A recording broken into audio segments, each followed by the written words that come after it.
Hey Raghunath, tell everyone about our Patreon community. Sure, Kaustubha.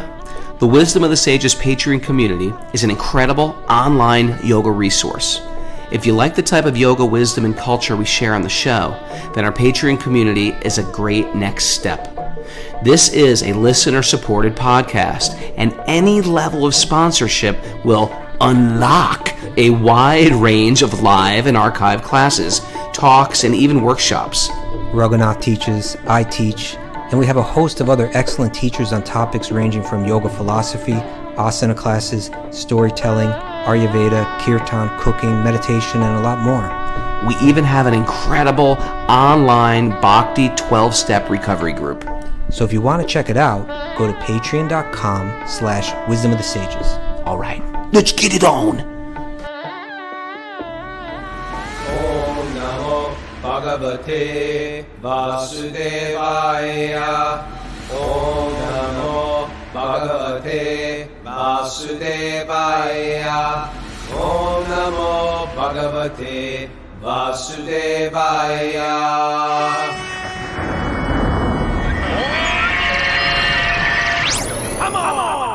Live from Morristown, New Jersey, this is Wisdom of the Sages, a daily yoga podcast with your host, Raghunath, and co-host and senior educator, the most senior educator at the Bhakti Center, Kaustubha Das. Welcome to the show, and welcome to the Srimad Bhagavatam.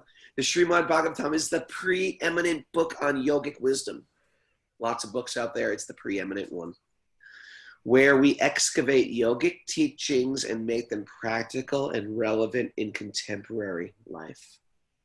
What do you think about that, man? What do you think? I gotta get Mara bobbing her head. Welcome, everybody. This is our daily study of the Srimad Bhagavatam. And if you're new to the show, we do this every morning at 5 a.m. live on Zoom. You can join us if you're one of the others out there who listen on Apple Podcasts, Spotify, or Stitcher. You can join us on Zoom and look at each other. It makes it like 3D. You can look in other people's homes and apartments and see what they look like. That's important. Yeah, it's interesting. They'll say these cases, you never know who's listening. When these others write in, it's like, you really do? Okay, that's interesting. But here you can see everybody. Mm-hmm. About 86 people so far. And if you want to join Zoom, you just contact Mara, and she gives you the top secret codes, unlocking lots of goodies. Write her at wisdomofthesages108@gmail.com, wisdomofthesages108@gmail.com. And if you are one of the others out there, please go to Apple Podcasts and give us a review and write your story. We want to hear how you got here, how you stumbled upon this podcast, when you listen to us. Like, do you listen to us on the way to work? Is it good for you? We love hearing from you, and we want to hear your story. Your story inspires my story, inspires me on my path. So please write in. We are reading today from the second canto. Anything you want to share? Any upcoming interesting things, Kaustubha? There is something upcoming and interesting.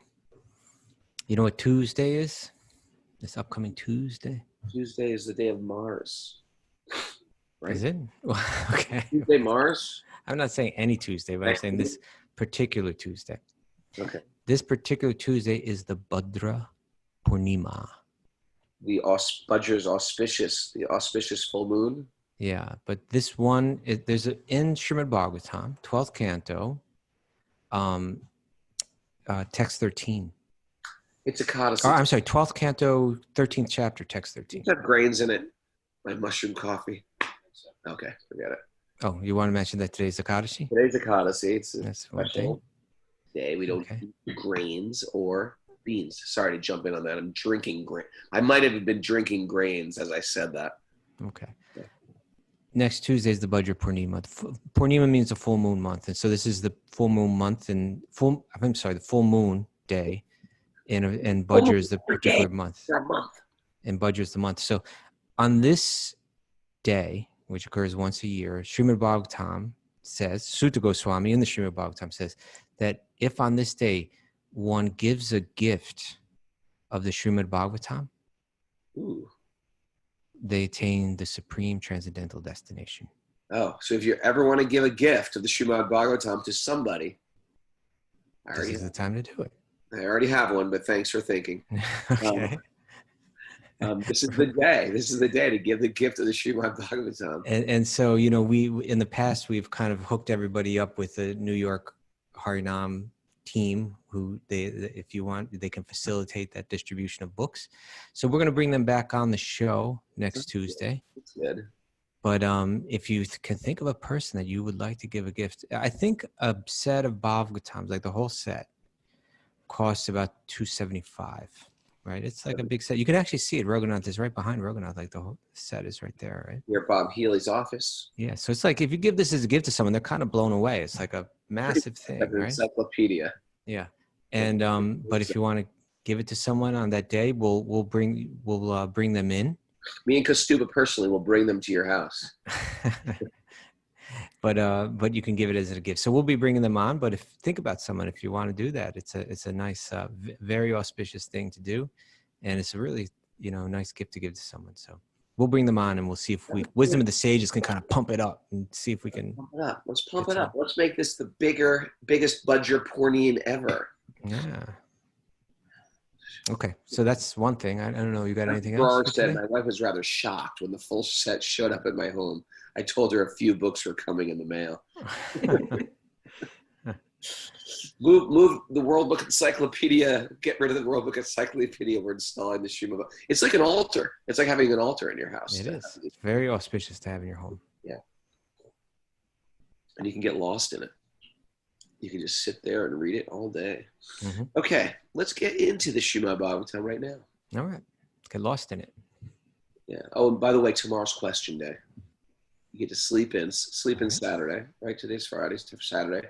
Yep. So if you have any questions on your spiritual journey, write them into to Mara, and then we read them tomorrow at 8 a.m. is our live show tomorrow. Saturday and Sunday are 8 a.m.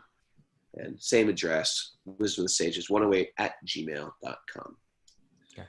So we're going to start. Sunday's show is later, though, this Sunday? Yeah. We're at noon? That's right. Thanks. Sorry. Thanks, Mara. Mara, you good? All good with you? Yeah, all good. Thank you. Sorry, now we can read. Sorry to interrupt. Never. Always happy. Narayanam namaskritya naram charanarotamam devim sarasvatim vyasam tato jayam mudiraye. Before reciting the Srimad Bhagavatam, which is the very means of our conquest, one should first offer respectful obeisances to the Supreme Lord Narayan.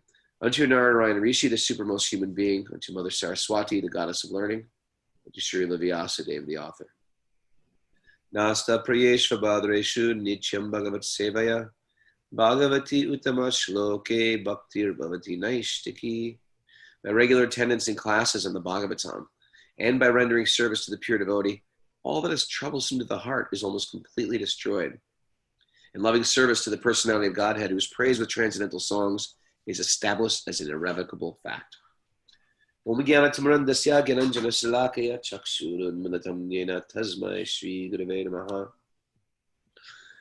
doing it. Okay, we're in Canto 2, Chapter 2, Text 15. O King, whenever the yogi desires to leave this planet of human beings, here we go, we're diving right into aliens. He should not be perplexed about the proper time or place, but should comfortably sit without being disturbed, regulating the life air, and should control the senses by the mind. That's it. This is our asana and our pranayam, right? Yeah, you got asana, you got pranayam here, you got these next these verses 15 through 21 will describe how this type of yogi that we've been discussing in the past verses, who's been meditating on Paramatma, how they can do this very, difficult, unless you're a super yogi, like this process of leaving the body, right? Where you sit quietly and you meditate. It's going to describe, and we'll talk about this, how you merge the senses into the mind, into the intelligence, into the Atma, into the Paramatma. And then you raise the life air is one chakra after the next, and then you actually leave the body through the top of the head. It's pretty far out stuff. But this verse is, right off the bat, you notice this, Raghunath, in the Sanskrit. It says sthiraṁ, sukhaṁ cha asanam. Right out of the Yoga Sutras. That phrase. Right? Yeah, that phrase. Sthiraṁ, sukhaṁ, asanam is actually not right out of the Yoga Sutras, because this predates the Yoga Sutras. So really, right, we know it from the Yoga Sutras. Yeah. The Yoga Sutras is it describes Ashtanga Yoga, which is, of the 4 paths of yoga, is the one path that gets into asana. And in that book, of something around 200 sutras, just like a couple of them mentioned. There's 2 or 3 verses on asana. Yeah, on asana, and but it's not like Raja Kapotasana. It's like sit up, sit still, cross your, go to Sukhasana. Yeah, sthiraṁ, right? Sthiraṁ. Yeah, it means fixed or without being disturbed. Yeah. And sukhaṁ means like to be comfortable or to be happy, And so, here it's saying whenever the yogi desires to leave this planet of human beings, he should not be perplexed. And that's something we can talk about too, about being perplexed about the proper time or place, but should comfortably sit without being disturbed. And so that's what asana is really meant. Then you regulate the life air, that's pranayama, and control the senses by the mind, that's pratyahara, right? My idea is the whole yoga system is meant to bring us to be able to sit and hear. Yeah. Where the mind is very peaceful. Even when we're doing a difficult pose, we're supposed to train ourselves to be incredibly relaxed.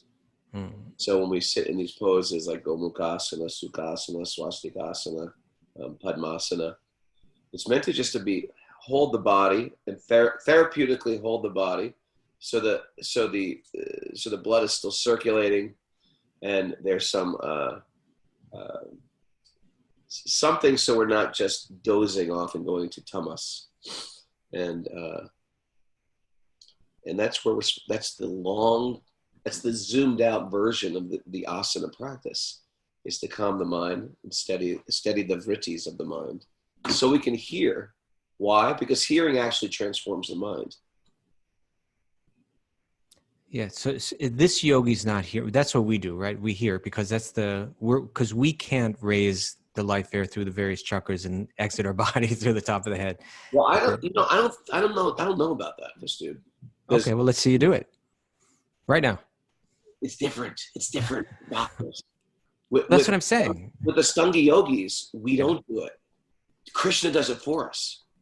Just like the equivalent of, you know what I mean? It's like the equivalent of the child, the kid learns how to make breakfast, or one kid just cries, the little baby cries, and the mother gets breakfast for the child. So that's how I understand. The Ashtanga yogi is learning particular disciplines to raise the kundalini, raise the prana, steady the mind. Where in bhakti, we are engaging all the senses. And therefore, in these times of leaving the body, Krishna fully takes over, and he lifts the soul out through the skull of the head. It's not through a mechanical form of a yoga process. It's a form of descending mercy. What do you think about that? Well, I definitely agree with the descending mercy. I'm not sure if he pulls the Atma out the top of the head. Well, that's where the Atma lead. It leads through the mouth, through the anus, or to the top of the head. Well, you ever heard that? I've heard, but that yogis do this kind of thing. I don't know. I don't know that. I mean, we don't burst into flames, which could be cool, but I've never seen the bhakta burst into flames. In any case, whatever the case is, that the yogi's the bhakta is not perplexed by it, right? Like, that's not my concern, because as you're saying, yeah, you just trust. I just trust God. Yeah, and so it says here they're not perplexed by it. They're not perplexed about the proper time, right? This is for the yogi. They're generally doing this kind of mechanical thing where I need to, by my own power. They spend, years and years and years of intense discipline, to try to develop this ability to move the airs, the life airs through the body, raise raise them through the different chakras, and exit the body at the exact proper time. And this is dealt with in the Bhagavad Gita too, in the 8th chapter of the Bhagavad Gita, where Krishna is describing to Arjuna the different times when the yogi can leave the body. And are you trying to say something, or are you muted, Raghu? No, I sneezed. I muted my sneeze. Yeah. So, I was accused of being a loud sneezer on the show, so I had to mute all my noises now. Okay. And so there, Krishna is describing there's different times that you can leave, and the yogi chooses the right time, and you can travel. It kind of like opens up, celestial pathways to travel, I suppose you could say it like that. But then, towards the end of that chapter, the 8th chapter, he says, let's see, where is it? He says, although the devotees know these paths, O Arjuna, they are never bewildered. Therefore, always be fixed in devotion. A person, so in other words, like you're saying, when one trusts the grace of God, that mechanical process is not even necessary, right? Because you're in the best hands, like and then he says the last verse of text of chapter 8 in the Bhagavad Gita, text 28, says, a person who accepts the path of bhakti is not bereft of the results derived from studying the Vedas, from performing sacrifices, from undergoing austerities like this yogi may do, giving in charity, or pursuing philosophical or fruitive activities. Simply by performing bhakti, by devotional service, he attains all these, and at the end reaches the supreme eternal abode. So, all of the different yogas, we're going to see here what this yogi does is that they do all this yoga practice for the whole point being to connect with God in the heart, right? It's facilitating that. Now, you don't have to do it that way, but that's how this yogi has decided to practice. And so, like here we're hearing, about asana, sthiraṁ, sukhaṁ, āsanam, that people come to asanam to practice yoga asana for different reasons, right? So many different reasons they may come. But really we can, and often I think there's a hope that it's going to somehow connect them spiritually somehow. It's going to lead to some kind of spirituality. Well, here, traditionally in this traditional path, you can see that asana was especially to get all those systems flowing in the body, nice and smooth.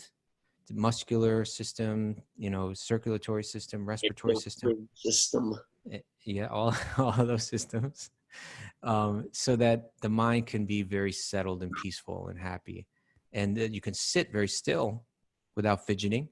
And in that stillness, you laugh when I say fidgeting. Fidgeting while you're saying it. But so that one can sit very still, have a very peaceful mind, and in that state absorb the mind very deeply. But also, what's a cool concept here, and an important yoga concept that's mentioned in this verse, is it says, then one should control the senses by the mind. Controlling the senses, that is what really yoga is. That's the practice of yoga, right? It's not some, there's two terms. Can you think of the terms I'm thinking of that are used? About the senses, about how one can relate to the senses. Sanskrit terms? Sanskrit terms. What's the Sanskrit term for one who controls the All right. Yeah. Me? You're calling on me? The two different kind of like the opposite ways of how one relates to the senses. Oh, you mean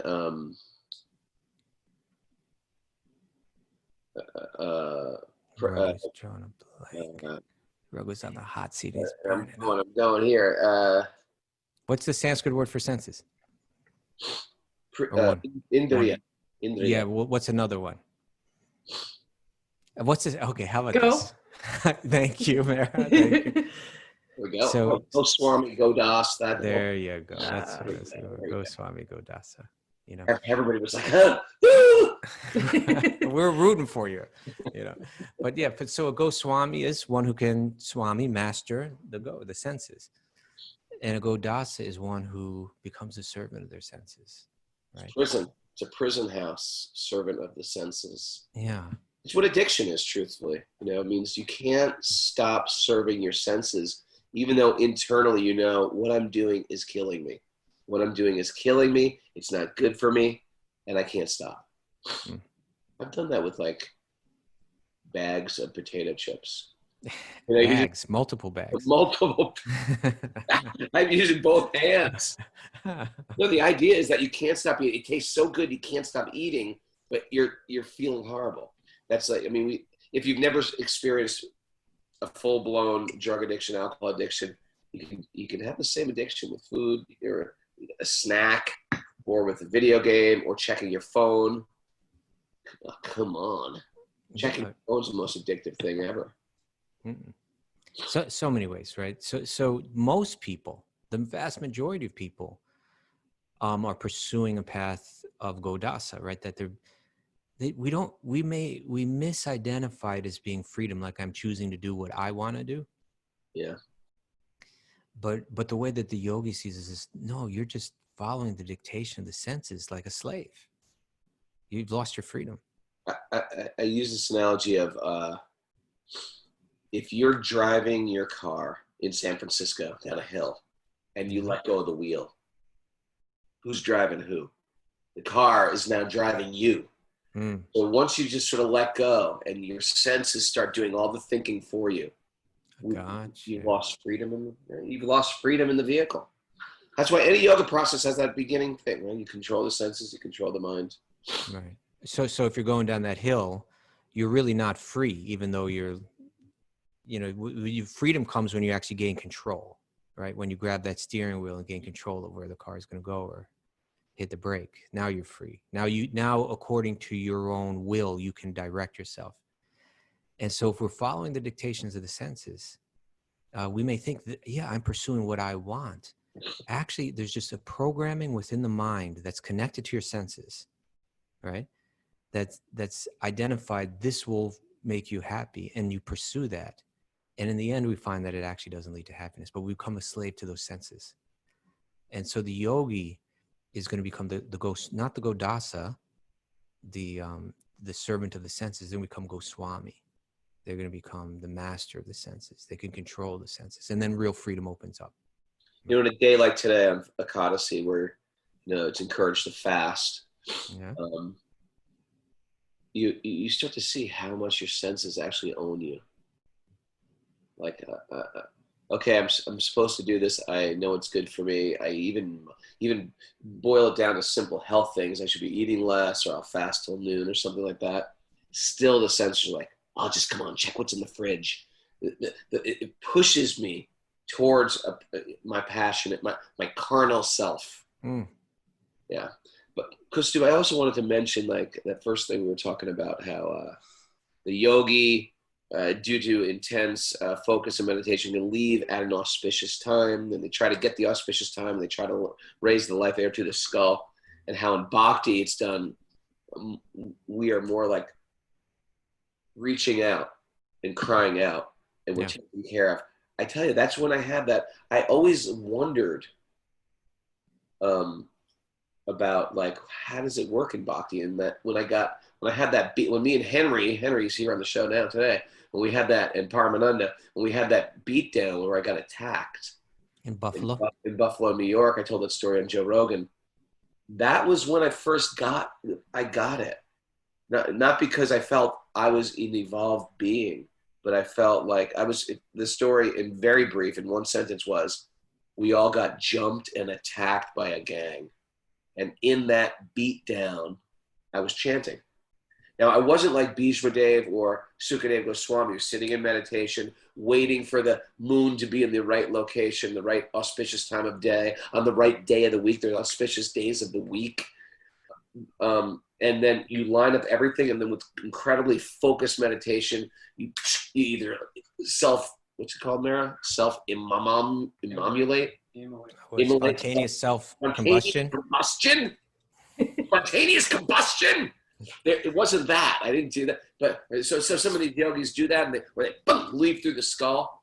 It wasn't that, but it was in the time where, okay, one of these baseball bats that hit me could have cracked my head open. and killed me. People die all the time like that. All the time. And at that time, I was chanting. So it's not because I even said, okay, I'm gonna die, I better start chanting. It was actually as Krishna entered the mind of the desperate, destitute devotee.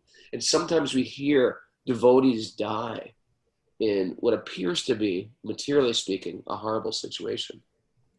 Like your Guru Maharaj died in a car accident.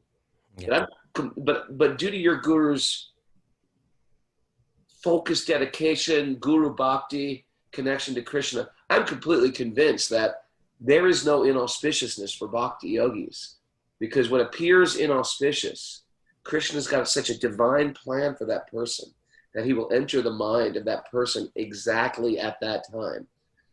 What do you think about that? Well, yeah, I'm totally with you. I think it's such a great point you're making, and that's why that verse I read that comes, after Krishna says, there's this different paths in the 8th chapter of the Gita. There's these different paths that one can follow to try to steer themselves, to higher destinations. But he says that a person that accepts bhakti, they're not bereft of the results of. And then he lists everything that the Vedic literatures provide, right? Studying the Vedas, performing sacrifices, undergoing austerities, like intense yogic austerities, giving charity, pursuing philosophical or fruitive activities, whatever the Vedas offer to elevate yourself. The one that gives their life, gives their heart to God, they're automatically given that, because all those other things are gradual paths to that, right? Whereas bhakti is the direct path to it, And so we're reading now about a type of yoga where one, in a mechanical kind of yogic process, ultimately connects with the Paramatma in the heart. But for the bhakti, and you know what they call that? They call that yoga mishra bhakti, right? Yoga mixed, mishra's mixed with bhakti. Yeah. Their bhakti path is mixed with the yogic path, the path of, in other words, like a path of Ashtanga yoga, or some other mystic form of yoga. But for the pure bhakta, even all that stuff isn't so necessary, right? And it doesn't matter if I die at this time or if I die at that time. It doesn't matter. None of these circumstances are at all relevant, because you're connected with God directly. And that's what all of the other stuff is meant to do. It's meant to help you do that. Well, here, I just chose to do that right from the beginning. Right? So sweet. So sweet. Okay. Continuing on. Thereafter, text 16.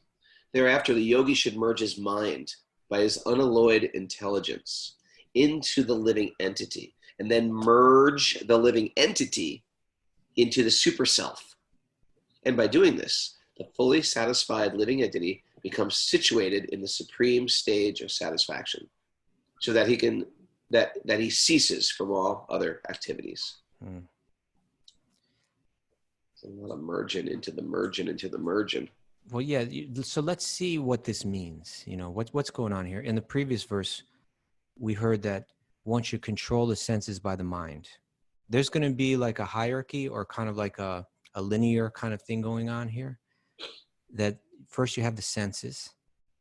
The senses are controlled by the mind, right? And here the mind means the manas. It's one part, this is a real good topic, to get into, because it's something that's there in the yogic teachings that we don't find in other places. But there's a clear, within what we would call the mind, in Sanskrit you could call it chitta, you have 3 different departments. One of them is called the manas, which is being translated as mind. You also have another part called the buddhi, which is the intelligence. The manas is the part of the mind that's just programmed to respond favorably or unfavorably to whatever comes through the senses, right? If I've been programmed to find this attractive or that attractive. I've been programmed to think that this will be pleasant and this will be unpleasant. And it's really just random programming that's convinced us of this. And so first it's going to say you can control the senses by the mind. You could call that merging the senses into the mind. Where my mind is at, I want the senses to be in complete harmony with that. So the yogi lines up the senses to search after that which the mind is lined up with. But then the yogi merges the mind by his unalloyed intelligence with clear discrimination, with not just based on random programming. Like, I've gone through experiences that have programmed my mind to think that this will bring me happiness. Rather, the intelligence, that reasoning part of the chitta, based on knowledge, based on clear, thought, clear discrimination. I'm going to align my manas, what I find to be positive or negative, I'm going to align it with the Atma, with the self, which is eternal. Does that make sense? Is that a little It makes sense. cloudy? Well, the whole thing, it sort of reads a little cloudy. You shed some light. See, what I listen to I made a real simple analogy with this one. This is how I teach it. And I've never talked to you about it, but I would like to hear your opinion. All right. Mary's probably heard me say it before. Basically, you're saying intelligence has to be purified. It's got to make the right choices. The mind's got to be purified. It's got to make the right choices. That leads to the actions making the right choices. They all have to align with the soul and the super soul. What I say is this. Here's my analogy. I'm a lousy dancer. My wife's a very good dancer. When we dance together, it looks very awkward. Good dancer. Matter of fact, a good dancer doesn't even want to dance with a bad dancer. It's just the way it is. But sometimes you see two people who are incredible dancers, and they almost move like one being. And it's quite beautiful to witness.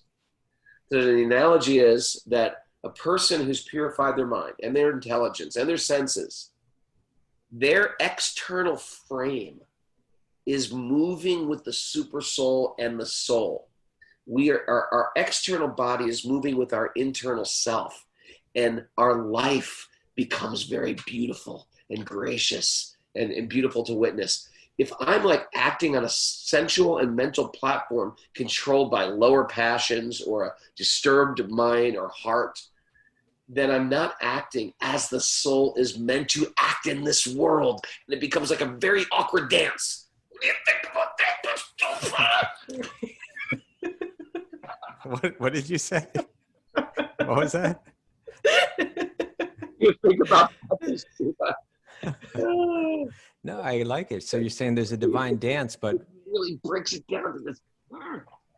So in other words, You not like it? I like it. I'm saying I like it. What? I need your validation. I'm validating it. I think it's fantastic. You're saying that there's a divine dance going on here. There's a right? divine dance between the soul and the corpse and the body.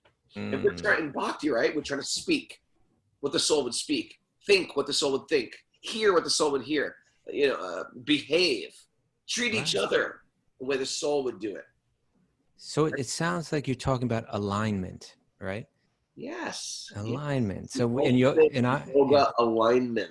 This is the real alignment of yoga.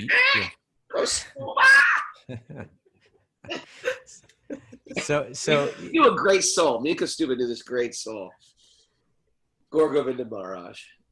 Remember? And he used to stop the class in the middle of class and pick one person out and go, "Hey, Kaustubha!" And he would talk like that. Did he ever do it to you? Never did it to me. He would give a long class. He was like an incredible scholar. From childhood. He was like a childhood pundit he was one of those real live unbelievable beings you meet. Yeah. Blows your mind. An incredibly deep speaker. But what he would do is, like, part of his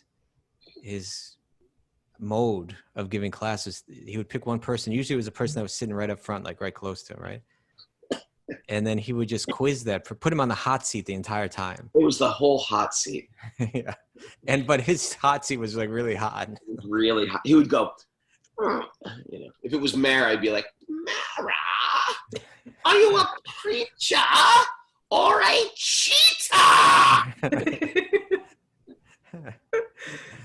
He was great. And then if you're and he would bust out into song, and he'd have one disciple just playing the drum right next to him, and he'd always break into song. You never know when the song was going to end, and then he'd stop and go back into the class again. Yeah, it was beautiful. You could YouTube search him, Govinda Swami. Yeah, real good. Cheater or a preacher. Okay. So like yoga, it does mean to harmonize. The word yoga means union. Union means, things are working together, right? They're working in harmony. We experience dissatisfaction, depression, disease, or like dis-ease, right? Because these things are working out of harmony, right? It may be that the mind and the intelligence are out of harmony, right? Yeah. It may be that the entire mind is out of harmony with the Atma, which is out of harmony with the Paramatma. Yoga means I'm going to line all these up. And so what's being described right here is that this mystic yogi is lining them all up, that my senses are in perfect harmony with my manas, which is in perfect harmony with my intelligence, clear intelligence, which is in perfect harmony with my actual self. If my self by nature, if my dharma or my essence, my very nature is to be connected to God without any separate motive, is to be deeply satisfied and blissful, is to be full of wisdom and clarity, is to be, and based on that, to manifest qualities like compassion and generosity and selflessness, etc. If that's my nature, and that's my why is that my nature? Because ultimately all those qualities, my nature is coming from the nature of God, right? So the Atma is by nature is lined up with the Paramatma. But then if my mind is out of tune with that, if my mind is not in harmony, if my mind is convinced, no, there's another way to live, right? Actually, you're the center of the universe. And the senses are saying, yes, satisfy me. And that's what real happiness is. And those have taken over, right? And even the intelligence, which is the reasoning, may have become corrupted by the senses and the manas. So now the intelligence is justifying and rationalizing and strategizing how to serve the senses, right? Now you're out of harmony. Yoga is meant to correct all of that.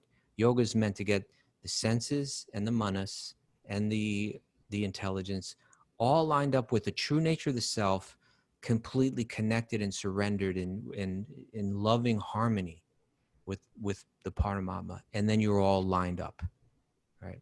And so that's what this yogi is doing, sitting in one place, controlling the senses, controlling the mind, controlling the intelligence, connecting with the Atma. And then ultimately, when all that's in perfect harmony, connecting the Atma with the Paramatma, experiencing that presence in the heart. Very lovely. That's yoga, right? And then what's the result of that? It uses this term here in the verse. It says, labdha upashanti. One gets this, it's not just bliss, but it's like full bliss, right? It says dhira labdha upashanti. One becomes fully satisfied. It says here the supreme stage of satisfaction, right? Well, that's the verse we're reading right now. That's text 16, yeah. 17. Yeah. We'll use it again, maybe then, in 17. It's used again?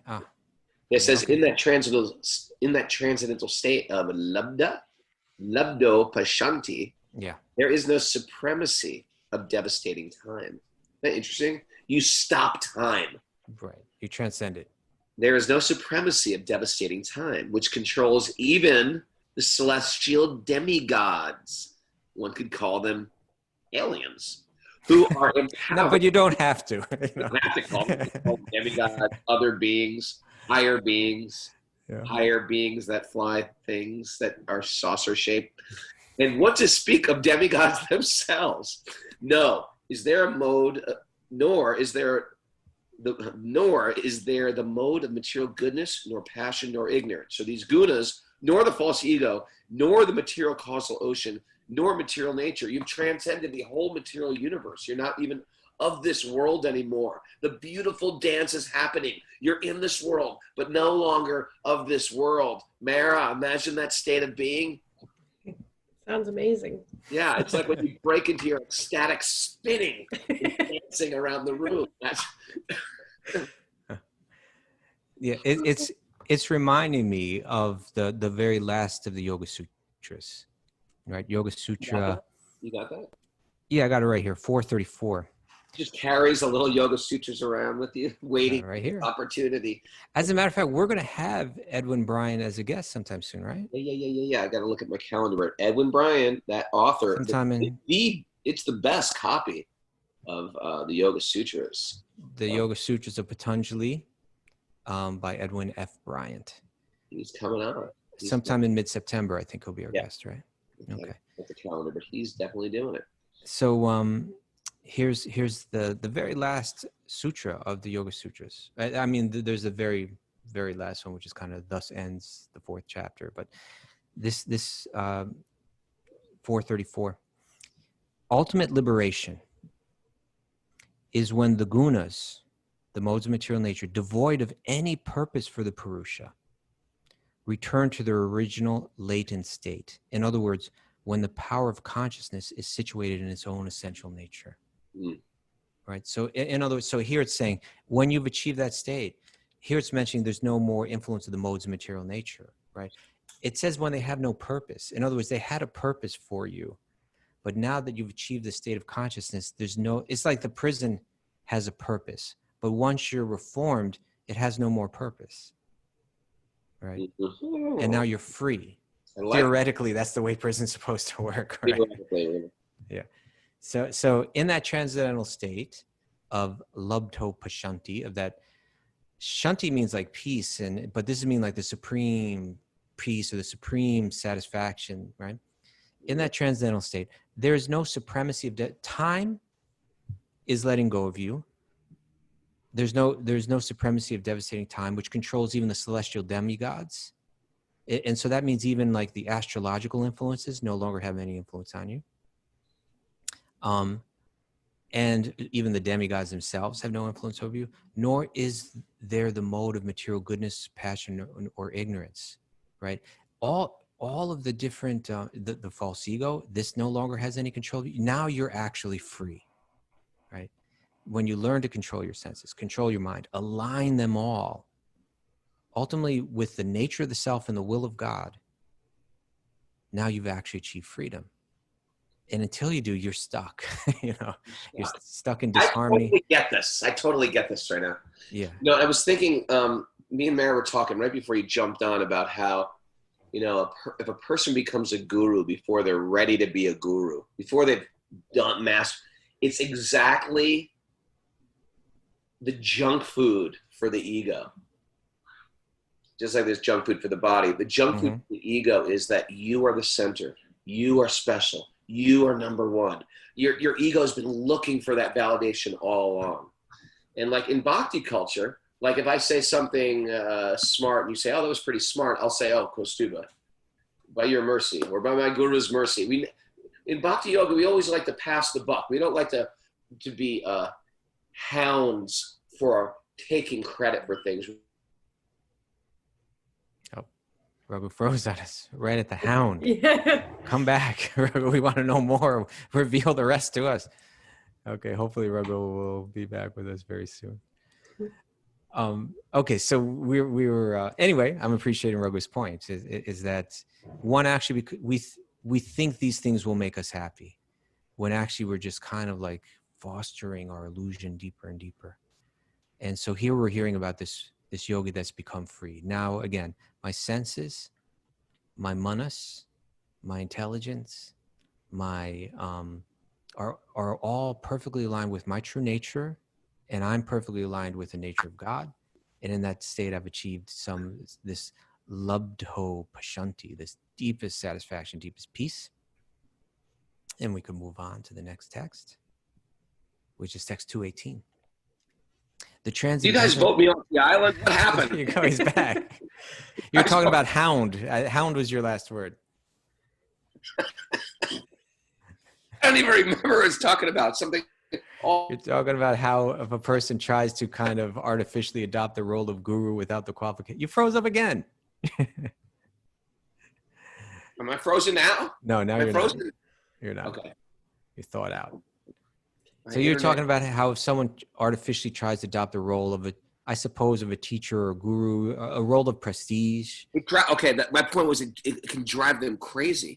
It can actually crack them mentally because it's so far from reality that they're not the center and the whole world is validating them. That they actually lose their mind. That's what we're talking. It was tied into what we were saying about when the mind is thinking appropriately, when the intelligence is thinking appropriately, then we are completely transcendental. But when we're feeding the ego, that's why in bhakti, we're always giving credit to the other devotees, to our teachers, to the parampara, to the Bhagavatam itself, and trying to take very little credit because we realize that that ego wants that food, and it keeps us embodied, and it keeps us moving towards lunacy. You're calling it junk food. Junk food, yeah, it's But the junk food for the ego. Once I heard Radha use even stronger terminology. But he said that prestige or that praise that one receives as a teacher or a guru, he says actually it's poison, right? It's poison, and the guru or the teacher has no ability to digest it. So what they do is they pass it on to their teacher who's above them, and they pass it on to their teachers. Ultimately, it gets passed on to God, right? Ultimately, all the glory goes to God. And that's how I internalized Dr. Derek's criticism of me in that review on Apple Podcasts. Dr. Derek! But that's the opposite. That was if the praise is poison, then he was giving you like health food. I know. That's how I had to internalize it. Gotcha. Otherwise, I went into my turbo scenarios when he called me. When he called me, Mara, you know what he said. In that turbo scenario, do you have like a curly mustache that you like go like this? Curly mustache and a top hat, and I was tying Dr. Derek to a train track, pushing him off a cliff. Dr. Derek. Who's obtuse now, Dr. Derek? But actually, I said, you know what? Internalize that, Raghunath. You have things to change in your life. You are a master. You have, No, you just swallowed it. I said you're a master, and you didn't pass it on. Well, I didn't hear it. Oh, okay. I said you're a master. You said I'm a bastard. I thought you said I'm a bastard. Yes, I'm a bastard. I said you're a master. No, that's I say that in jest, but actually I mean it sincerely. That actually, Raghunath, I admire this about you. That like someone says something critical of you, you start to internalize it in such a way that it's like it develops a deeper wisdom and a deeper humility. You take it on as like health food, right? Sometimes the healthiest food is that bitter food, right? True. Yes. The kale, the spinach, the bitter melon. The bitter melon. Yes. Yeah. Anyway, by the mercy of the Vaishnavas, I say, by the mercy of the devotees, I have anything intelligent to say. It's like the example is like a lamp. A lamp is just a weird thing. Then you plug it in and it becomes alive. It's by the mercy of the electricity, the lamp comes alive. The lamp on itself is nothing. Okay. So by the message of the Bhagavatam, the message of the great sages, the association of the great souls, we come alive and we have something useful to say. Otherwise, I'm just an unplugged lamp. It's just a lamp. What could be worse than an unplugged lamp? What could be more useless? Okay. It's interesting though. We have to have Dr. Eric on Walk on Wednesday. Dr. Derek, we're gonna be greased up and we're gonna have a wrestling match. Me and Dr. Derek. Okay. He's my Newman. Newman. Yeah, right. Derek, Dr. Derek. Hi, hello, Dr. Derek. Okay. Hey, but we were saying that we were joking the other day, pre-Bhakti Derek, that there was turbo scenarios in the mind when we play over and over these, when you live in resentment and live in anger and live. Come back, Raghu. I was just about to drop. Hold it. You froze on us, Raghu. What? Say it again. Okay. I'm just saying we talked about these turbo scenarios where we're replaying in our mind our bitterness, our anger, our resentment, our Yeah. Our what? Tell us, Raghu. He's freezing up on us. Before the end of the show, he's going to actually drop this final piece of nugget of wisdom. Raghu, come back. Come back, Raghu. Okay. I guess we lost that nugget of wisdom. Somehow we're not worthy to get it today unless he comes back. Anyway, I will read text 2218. The transcendentalists desire to avoid everything godless, for they know that supreme situation in which everything is related with the Supreme Lord Vishnu.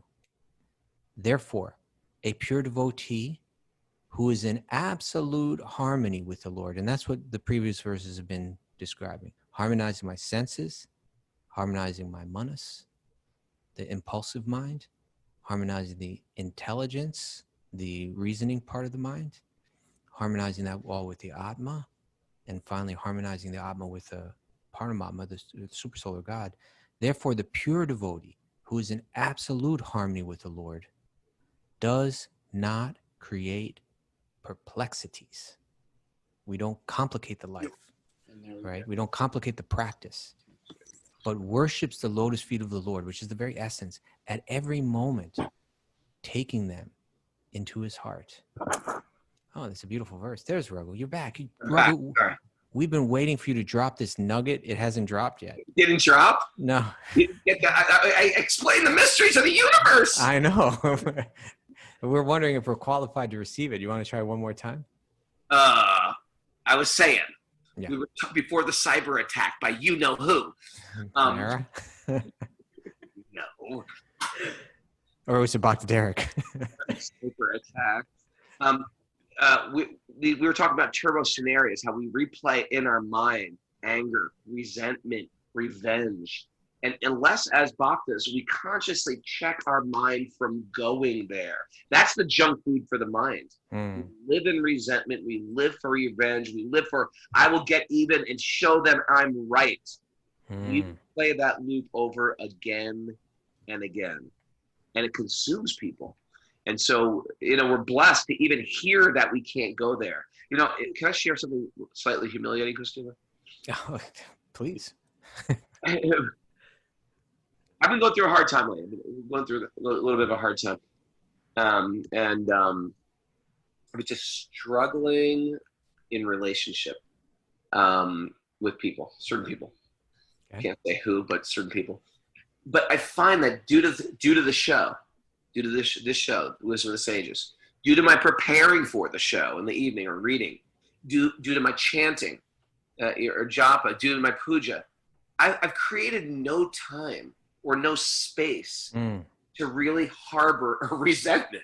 Like when I want to get real resentful because I was hurt, I was wronged, immediately we have so many systems in place that say, you can't be resentful. That's not part of what you've created yourself to be. It's out of harmony. It's not part of me anymore. Yeah. There's no space in what we've created our lives to be to live in resentment. It's actually it's actually quite mystical itself. What Bhakti creates for us. We can't live in those dark places. There's just no room for it if you want to live with integrity. If I want to show up and do the show, I can't be harboring resentment towards anyone. That's beautiful, Raghu. You dropped it. You revealed the mystery. No, I sincerely appreciate that. Honestly. Yeah. Oh, Prabhu. And that's the yoga practice that we're talking about. That's you harmonizing your mind with the nature of the self and ultimately with God. Harmonizing the senses. You engage it in puja, et cetera, et cetera. Look what time it is. It's time to dance and sing. Thank you, everybody, for joining us for this joyful morning. What a great way to wake up singing, dancing, and hearing the Srimad Bhagavatam. If we could just do this every day for the rest of our life, we could say one day, today is an okay day to die. Take me, my Lord, I'm ready. We leave this material shell and enter into that flower airplane and woo, whisk us away. Thanks, everybody, for joining us.